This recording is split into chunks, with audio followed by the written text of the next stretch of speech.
आपल्यासोबत वसंत मोरे आहेत. काल तुम्ही शरद पवारांची भेट घेतली, त्यानंतर तुम्ही संजय राऊतांची भेट घेतायत. ठरलंय की महाविकास आघाडीतूनच लोकसभा निवडणूक लढवायची आणि त्यासाठी उमेदवारी मागितली जाते. प्रयत्न करतोय मी पहिल्या त्याच्या अगोदर जे सगळे नेते मंडळी आहेत यांना भेटण्याचा मी प्रयत्न करून त्यांच्या संग मला कशा पद्धतीने मदत हवी आहे, मला काय पुणे शहरामध्ये करायचं आहे, कशा पद्धतीने मतांचे आकडे फिरू शकतात, कशा पद्धतीने मतदानाचा विषय होऊ शकतो, या सगळ्या गोष्टी मी पवार साहेब आणि संजय राऊत काय म्हटले? सकारात्मक प्रतिसाद त्यांच्याकडनं आहे.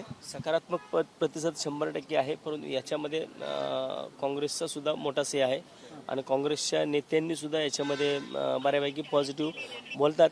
रवी भाऊ आणि अरविंद भाऊ यांच्याबरोबर सुद्धा माझं बोलणं चालू आहे आणि मी आता त्यांची गाठी भेटी पण घेणार आहे. धंगेकर काय म्हणाले? कारण त्यांना जवळपास उमेदवारीचा विचार केला जातो, ही चर्चा आहे की पुण्यातली. रवी भाऊ माझे नेते आहेत. रवी भाऊंचं मी ज्यावेळेस आम्ही दोघंही महानगरपालिकेत 10 वर्ष एकत्र राहिलेलो आहे. रवी भाऊ धंगेकर हे माझे गटनेते होते आणि आजही त्यांचा आणि माझा अतिशय चांगल्या प्रकारे संवाद आहे. ते पॉझिटिव्हली घेतील या जर असा निर्णय झाला, कारण आज महाविकास आघाडीची बैठक आहे, त्यामध्ये सुद्धा तुमचा विषय घेतला जाऊ शकतो. मे बी होऊ शकतं. म्हणजे माझा आज जे मी पुढं प्रस्ताव दिलाय त्या बाबतीमध्ये विचार. शेवटचा प्रश्न, महाविकास आघाडीतील एका पक्षामध्ये तुम्ही आता पक्षप्रवेश करणार आहात असं दिसते, कारण ज्या प्रकारे तुम्ही भेटी घेतात तर तो पक्ष कोणता असणार? कारण ती कार्यकर्त्यांना सुद्धा अजूनही संभ्रम उत्सुकता दिसतीये, म्हणून मी तो प्रश्न विचारतो. अजून 1-2 दिवस लागतील या सगळ्या गोष्टींना. अजून राहुल गांधी साहेबांचा कार्यक्रम चालू आहे, तो मला वाटतं की रविवारी मुंबईमध्ये आहे.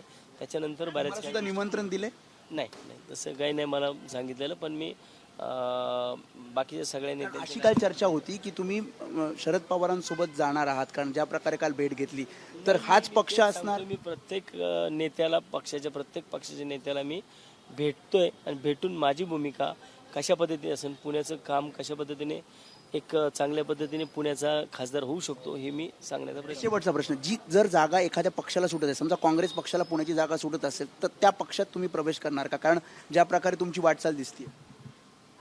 आता ते विचारांती होईल सर्वांच्या, काय करायचं ते आज 1-2 दिवसात होईल. त्यामुळे आपण बघतोय की होते वसंत मोरे, त्यांनी सांगितले की लवकरच मी आपली राजकीय भूमिका जी आहे ती स्पष्ट करणार आहे आणि मला लोकसभा निवडणूक लढवायची आहे आणि त्या दृष्टिकोनातूनच मी या नेत्यांच्या गाठी भेटी घेतो. मात्र महाविकास आघाडीतील कोणत्या पक्षामध्ये पक्षप्रवेश करणार हे त्या 1 ते 2 दिवसात कळेल. कॅमेरामॅन सचिन शिंदे समी वेदांत ने, एबीपी माझा, मुंबई. एबीपी माझा, उघडा डोळे बघा नीट.